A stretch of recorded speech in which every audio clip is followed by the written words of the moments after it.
جانے والے کا نزدیک کا رشتہ دار ہو، یا ماں زور سے ہاتھ مار کے روتی ہے، یا بہن یا بھائی یا باپ یا چچا، یہ اپنے لوگ ہوتے ہیں جو روتے ہیں۔ اس لیے میں کہا کرتا ہوں جب بھی حسین پر رو بآواز بلند رو۔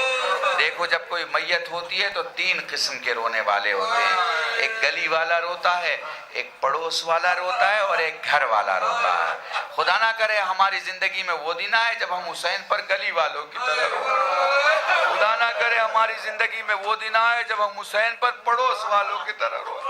اس لیے جب بھی رویا کرو بآواز بلند رویا کرو۔